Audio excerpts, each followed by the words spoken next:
اور بوا کے سموسے تو زارا کے بہت ہی فیوریٹ تھے۔ اس نے جلدی سے ٹرے سے ایک سموسہ اٹھایا اور گرم گرم سموسہ کھانے لگی۔ حالانکہ ان کا منہ جل رہا تھا، لیکن سموسے کو دیکھ کر اس سے رہا نہیں گیا اور فٹافٹ منہ میں ڈال دیا۔ وہ سکینہ نے اس کو عادتاً منع کیا کہ بیٹا کچھ دیر انتظار کر لو، بس ابھی سارے تیار ہوتے ہی تو ہیں، مل کر کھاتے ہیں۔ زارا وہیں سموسہ پکڑے سر ہلا کر باہر آ گئی۔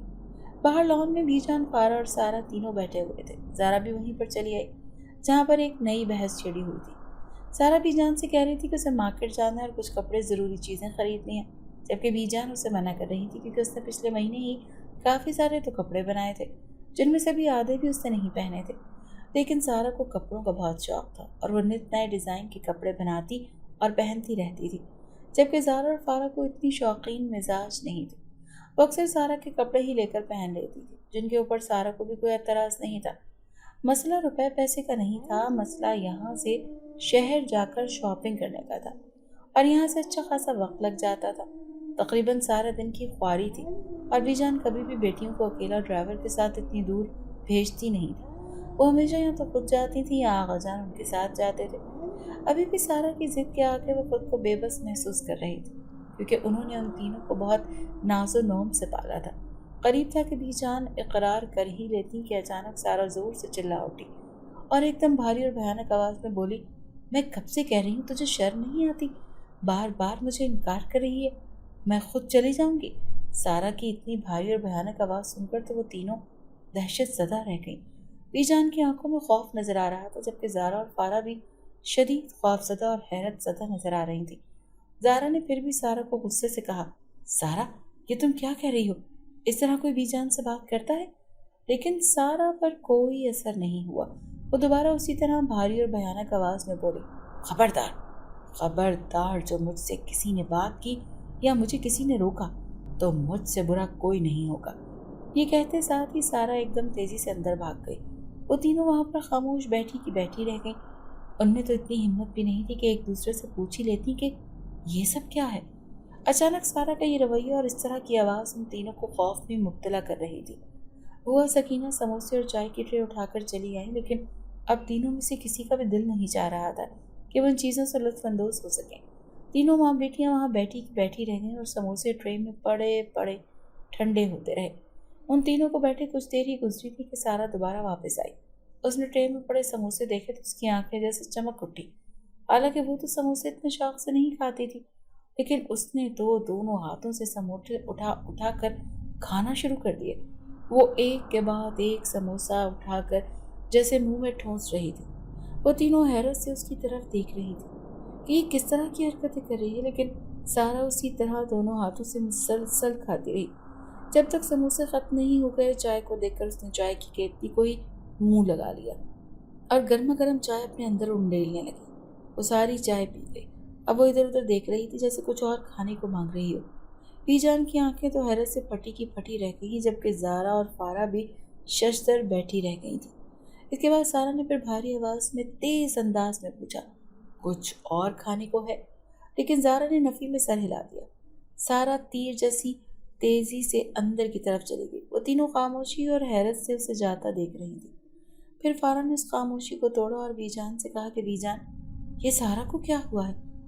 وہ اس طرح کی حرکتیں کیوں کر رہی ہے؟ تو بیجان کہنے لگی کہ مجھے خود معلوم نہیں ہے، آج سے پہلے تو اس نے کبھی بھی اس طرح کی کوئی حرکت نہیں کی، تو اب اچانک بیٹھے بٹھائے اسے کیا ہو گیا ہے؟ بیجان دونوں ہاتھوں میں سر پکڑ کر بیٹھ گئی۔ ماں کی پریشانی کے خیال سے زارا اور فارا نے دوبارہ کوئی بات نہیں کی اور ماں کو تسلی دینے لگی۔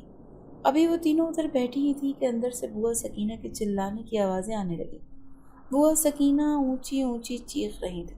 وہ تینوں تیزی سے اندر کی طرف بھاگی تو بوا سکینہ کی آواز کچن سے آ رہی تھی۔ وہ تینوں سیدھی کچن میں چلی گئیں اور اندر جا کر جو منظر انہوں نے دیکھا تو ان کے پیروں تلے سے زمین ہی نکل گئی۔ وہ دروازے میں ہی کھڑی رہ گئی۔ انہوں نے دیکھا کہ سارا نے بوا سکینہ کو بالوں سے پکڑا ہوا اور ہوا میں اٹھایا ہوا ہے۔